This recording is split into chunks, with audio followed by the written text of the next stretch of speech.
चलिए इस पार्ट से हम लोग जो पिछले पार्ट में कॉन्सेप्ट देखे सिमिलर ट्राइंगल का, उसी को आगे बढ़ाएंगे। उसी पे आधारित जो जो क्वेश्चन मेरे पास अवेलेबल है उसको मैं आपको बताने का प्रयास करूंगा। ठीक है, चलिए देखते हैं क्वेश्चन क्या दिया हुआ है। आप लोग को एरिया वाला जो प्रॉपर्टी में बताया था वो याद होगा तो बिल्कुल आसानी से बन जाएगा। ये दो समरूप त्रिभुजों के क्षेत्रफलों का अनुपात 9:16 है, तदनुसार उनकी संगत भुजाओं का अनुपात कितना होगा। If the ratio of the area of two similar triangle is 9:16, then the ratio of their corresponding sides is। इसका मैं आपको बता चुका हूं। देखता हूं नेक्स्ट वाला क्वेश्चन ऐसा ही है क्या। दो क्वेश्चन कर लेंगे, ठीक है, ऐसा ही है। एक क्वेश्चन यहां, एक क्वेश्चन यहां कर लेते हैं। मैं क्या बताया था, दो ट्राइंगल, एक हम लोग एबीसी लेके चले, area of triangle A B C ऐसा ले लेते हैं, divided by area of triangle P Q R ऐसा ले लेते हैं। उनका रेशियो दिया हुआ है यहाँ पे 9:16। तो हम लोग जानते हैं इसका जो रिलेशन साइड से कैसा होता है। यदि संगत साइड्स को ले लेते हैं, ए बी ले लेते हैं, पी क्यू ले लेते हैं, ए बी और पी क्यू ये इसके स्क्वायर के बराबर हो, ऐसा कर लेंगे तो बराबर। ये प्रॉपर्टी मैं आपको बता चुका हूं और प्रॉपर्टी बताते समय बोला था कि ये बहुत ज्यादा इंपॉर्टेंट है। ठीक है, ये क्वेश्चन और इसके आगे वाला क्वेश्चन हम लोग अभी करेंगे। देखो तो क्या दिया हुआ है, क्षेत्रफलों का अनुपात 9:16 है। मैं यहां पे 9/16 ऐसा लिख लिया। हमको इन दोनों का रेशियो निकालना है, ये तो स्क्वायर है ना, हमको क्या निकालना है, A B ratio P Q निकालना है। ठीक है, तो ये देखिए ये ए बी और ये पी क्यू, ये होल स्क्वायर ऐसा लिख सकता हूं मैं, दोनों में स्क्वायर है, होल स्क्वायर लिखने में क्या दिक्कत है। इसको इधर ट्रांसफर करेंगे, स्क्वायर रूटिंग बोथ साइड, तो ये 9/16 और ये ए बी पी क्यू ऐसा आ जाएगा। ठीक है, चलिए इसको इधर ले लेते हैं, सजाने में आसानी होगा। ए बी पी क्यू और 9 का रूट होता है 3 और इसका होता है 4, तो A B ratio P Q 3:4 आ जाएगा। क्या आ जाएगा, 3:4। ऑप्शन में है क्या, देखो ऑप्शन बी इसका दिखाई दे रहा है। तो मेन क्या है इस क्वेश्चन में, इस प्रॉपर्टी को याद रखना। यदि ये प्रॉपर्टी याद नहीं है तो आप क्वेश्चन नहीं बना सकते, और यदि याद है तो सीधा सीधा 9:16 देखते ही 3 और 4 में आप टिक लगा दोगे। टिक लगाने में 5 से 10 सेकंड लगेगा, उससे ज्यादा नहीं लगेगा। कुल मिला के क्वेश्चन 5 से 10 सेकंड में बन जाएगा। ठीक है ना, तो चलिए अभी और क्वेश्चन ऐसे ही बना के देखते हैं। नेक्स्ट क्या दिया हुआ है, ध्यान से सुनेंगे। ट्राइंगल एक्स वाई जेड और पी क्यू आर, इन दो समान त्रिभुजों के क्षेत्रफल क्रमशः 100 वर्ग सेंटीमीटर और 25 वर्ग सेंटीमीटर है, और पी क्यू 4 सेंटीमीटर है। तो एक्स वाई की लंबाई सेंटीमीटर में क्या होगी आपको बतानी है। इसी प्रॉपर्टी का हम लोग यूज करेंगे। The areas of two similar triangle X Y Z and triangle PQR are 100 square centimeter and 25 square centimeter respectively. If PQ is equal to 4 centimeter, then what is the length of XY? What is the length of XY in centimeter? घबराने की जरूरत नहीं है, सीधा सीधा ABC की जगह क्या दिया है, वो XY Z दिया हुआ है और कोई चेंजेस नहीं है, और उसका रेशियो दिया हुआ है। रेशियो ना देखिए, यहाँ पे एरिया दे दिया सीधा, ये 100 दिया है और दूसरा दिया है 25, और एक साइड जो दिया हुआ है किसका दिया हुआ है, पी क्यू साइड का दिया हुआ है, तो पी क्यू वाला एरिया में लिख लेते हैं इसको 4, ये दिया हुआ है। और जो नहीं दिया हुआ है वो एक्स वाई है, तो ये एक्स वाई इसके स्क्वायर के बराबर हो। जैसा हम लोग यहां कर रहे थे वैसा ही यहां पे मैं कर रहा हूं, एक्स वाई को निकालना है। ठीक है ना, तो चलिए देखते हैं कैसे करेंगे इसको। स्क्वायर रूटिंग बोथ साइड करेंगे, तो 100 का ऐसा पहले लिख लेते हैं एक step, square rooting both side, तो ये एक्स वाई और ये 4 ऐसा हो जाएगा। ये इसकी ये 10 का होता है, ये 5 का होता है, और ये ऊपर मल्टीप्लाइड बाय 4, ये एक्स वाई के बराबर हो जाएगा।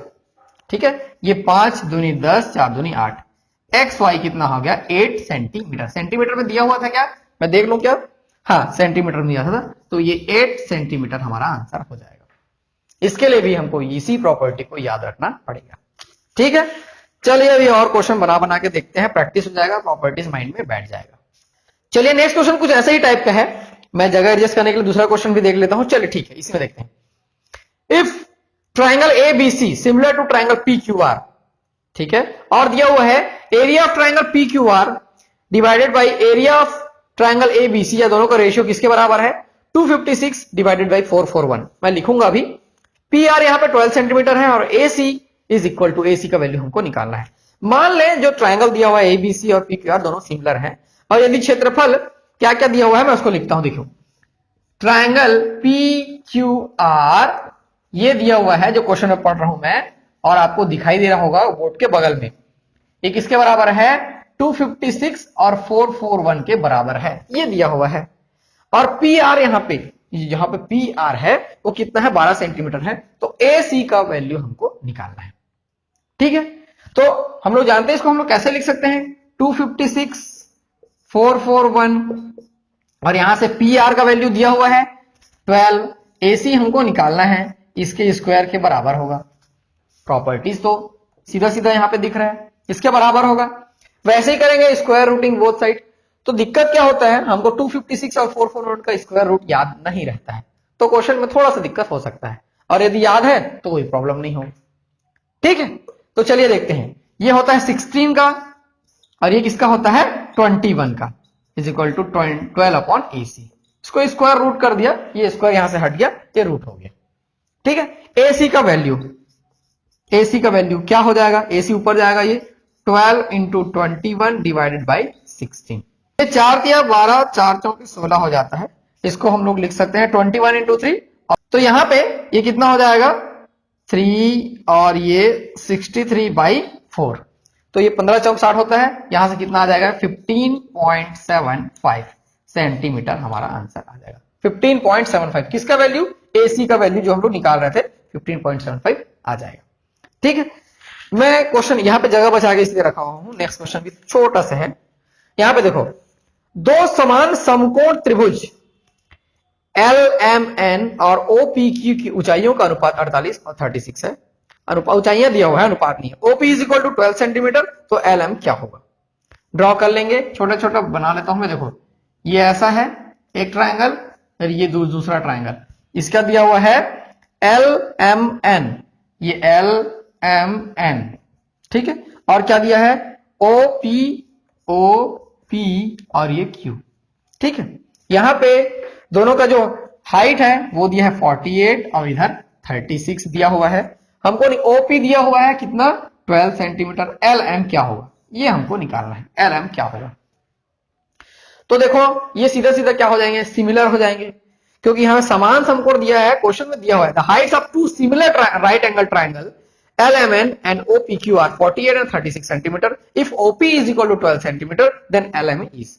यहां पे डायरेक्ट दिया हुआ है, तो क्या हो जाएगा यहां से 48 डिवाइडेड बाय 36, सीधा सीधा उसी को लेते हैं, और यहां पे क्वेश्चन मार्क LM और इधर 12।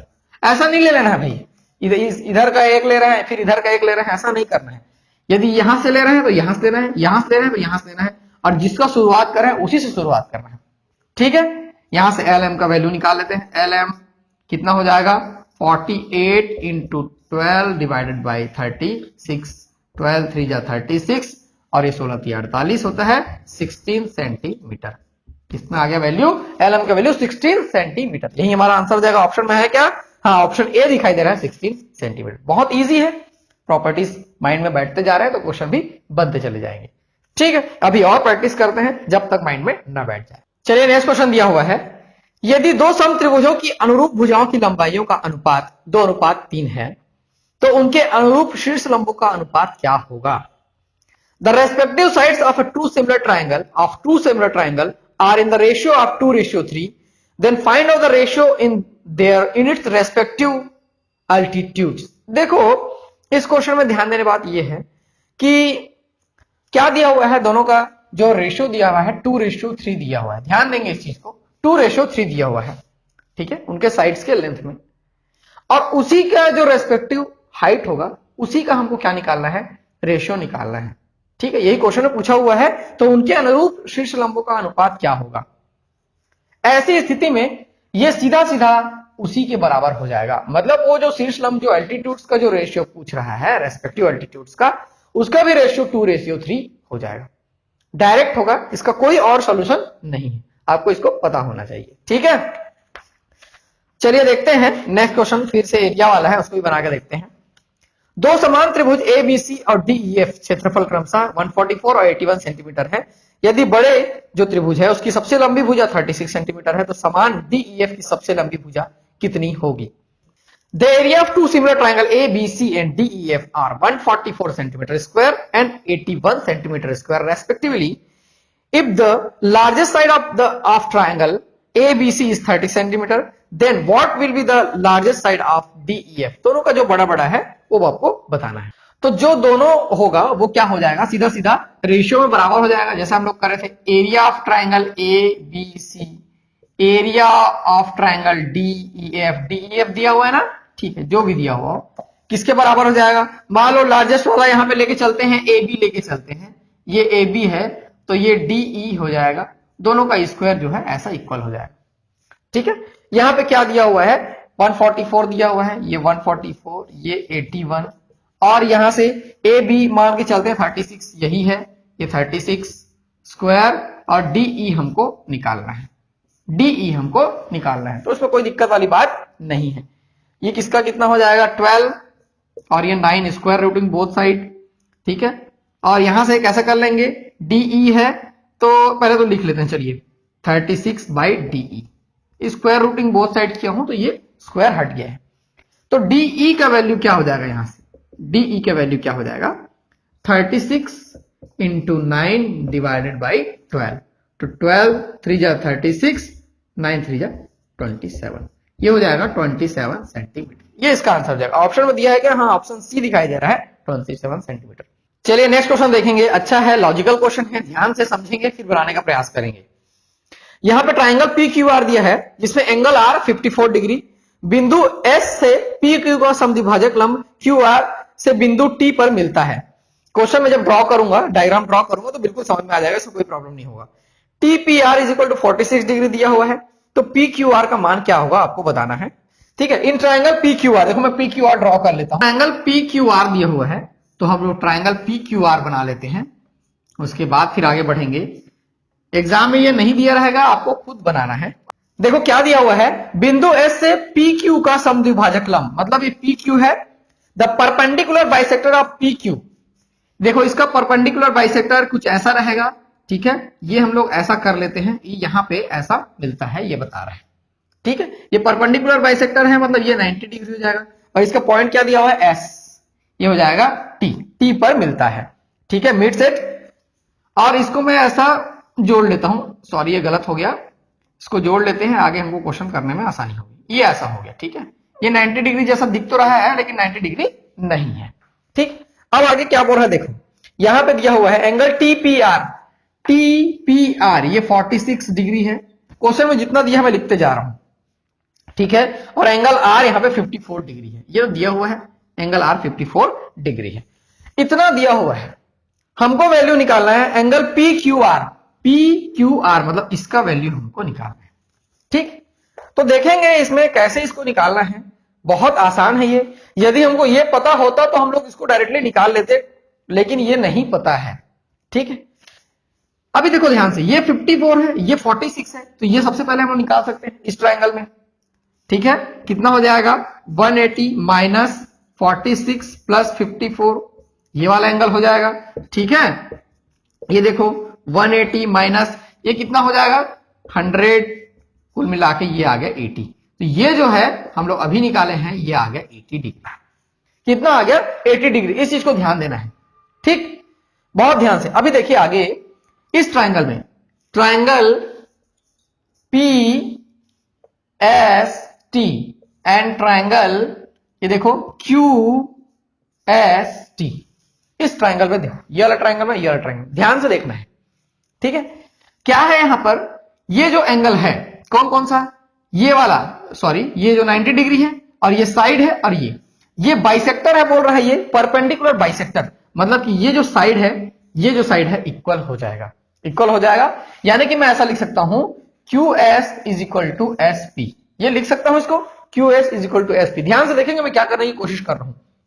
उसके बाद ये एंगल जो है इक्वल है, angle Q S T is equal to angle T S P, मतलब ये दोनों क्या है 90 डिग्री है, ये इक्वल है।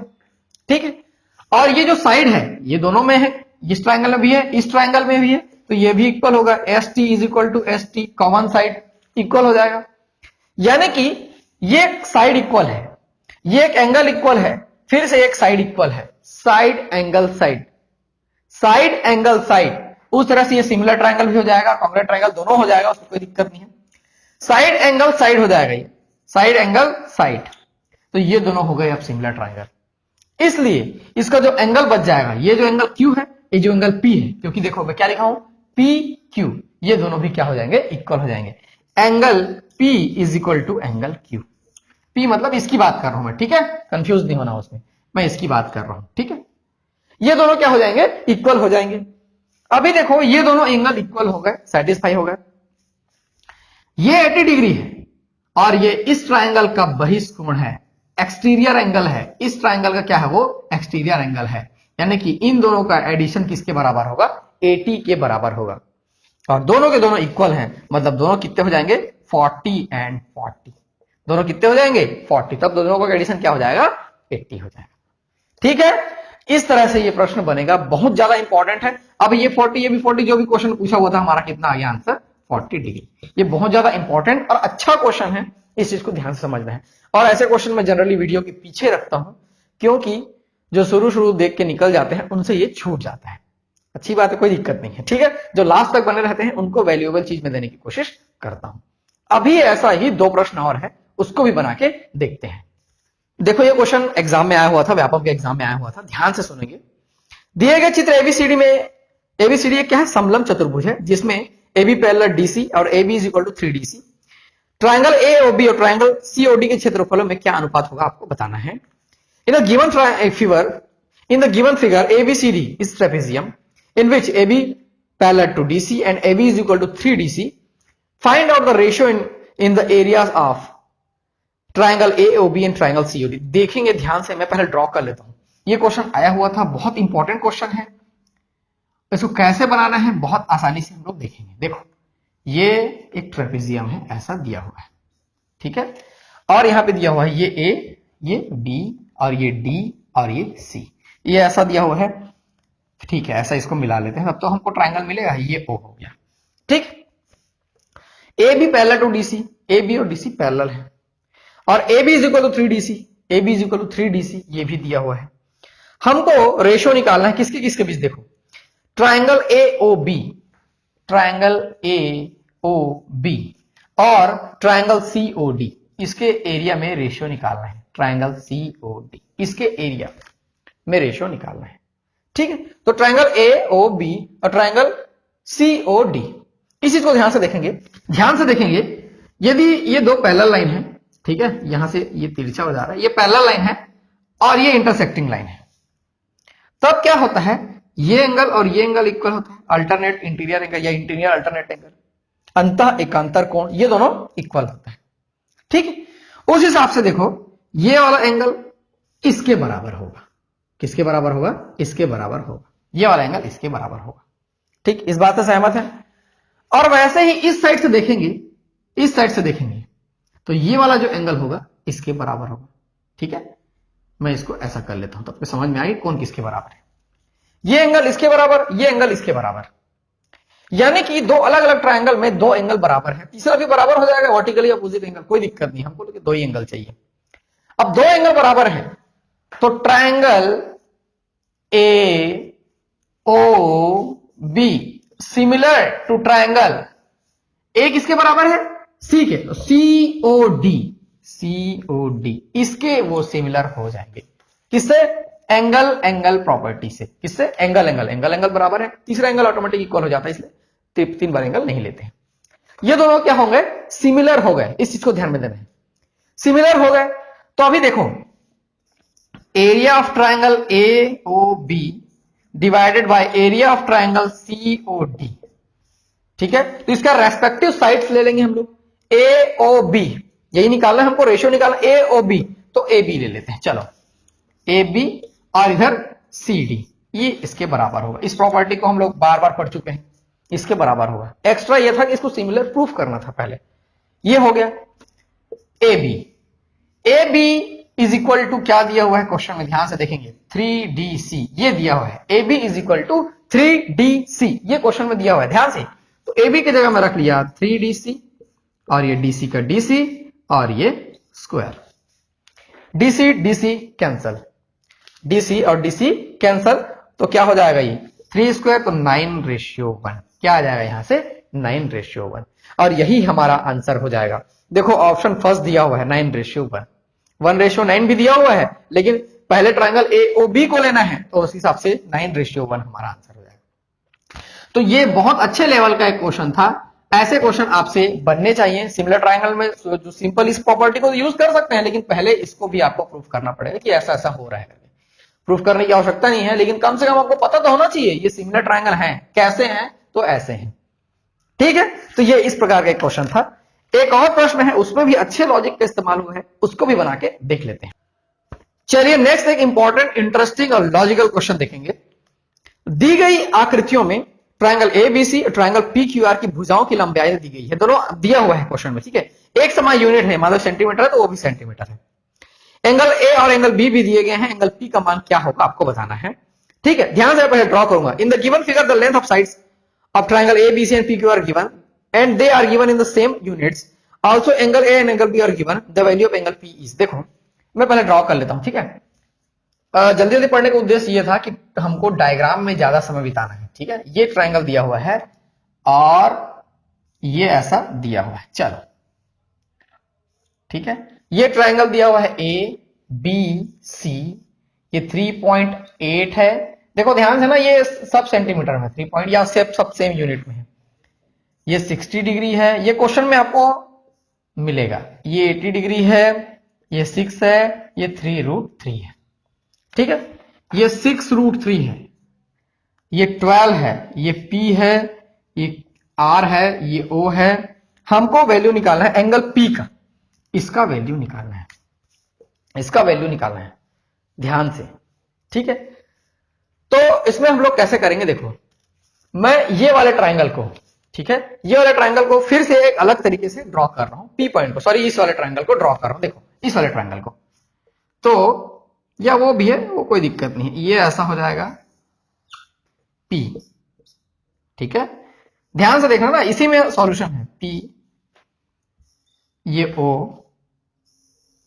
इसको बड़ा करके मैं ड्रॉ कर रहा हूं। ठीक है, जैसा भी हो, ये ऐसा हो गया, ये R। तो ये 12 है, कितना है ये 12 है, और ये 6√3 है। 12 है और 6√3 है। ठीक, अभी देखो यहां पे कितना है, ये BC 6 है। ठीक है, BC 6 है और ये 3√3 है।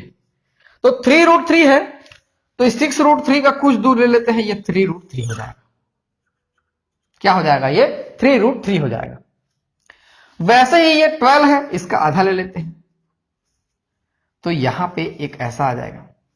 और यही जो ट्रायंगल होगा वो ये ट्रायंगल इसके अंदर आ गया, ऐसा समझो। ये बड़ा ट्रायंगल में बनाया क्योंकि देखो ये 6 है। ठीक है, ये 6 है, तो ये 6 ले लिए, यहां पे ये 3√3 ले लिए, टोटल 6√3, और ये जो बच गया ये 3.8, ये हो जाएगा 3.8। कुल मिला के इस ट्रायंगल में ये वाला ट्रायंगल अंदर जा सकता है पूरा का पूरा। ठीक है, ये 3.8। अभी देखो इसमें एंगल कौन कौन से हैं, 3.8 और 3√3। इधर वाले ये है 80 डिग्री, ये 80 डिग्री। ठीक है, और कौन सा दिया हुआ है यहां पे, ये 60 डिग्री। ठीक, ये 60 डिग्री, ये अंदर घुस गया। इसका नेमिंग कर लेंगे, प्रॉब्लम ना हो करके।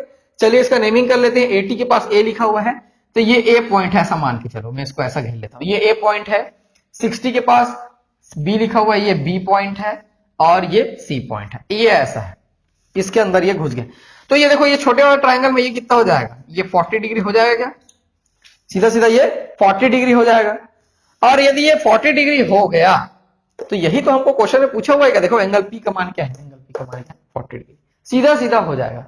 कुल मिला के ये सिमिलर ट्रायंगल ही है, मैं उसको अलग तरीके से बताने की कोशिश किया हूं। ऐसे भी ये बन सकता है। एग्जाम्स में हमको कुछ ऐसे ही ट्रिक्स के से क्वेश्चन बनाना चाहिए। जरूरी नहीं है कि वो पूरा रोल में हो रहा है कि नहीं हो रहा है, आंसर आना चाहिए।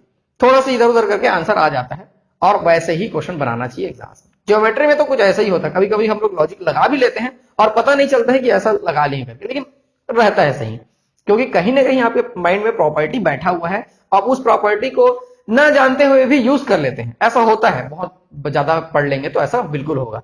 लेकिन आप यदि बिल्कुल नहीं पढ़ेंगे, प्रॉपर्टी आपके माइंड में नहीं है, तो कैसे भी कर लें आपके आंसर आने वाला नहीं है। तो प्रॉपर्टी माइंड में बैठाते चले जाइए। ये सिमिलर ट्रायंगल था।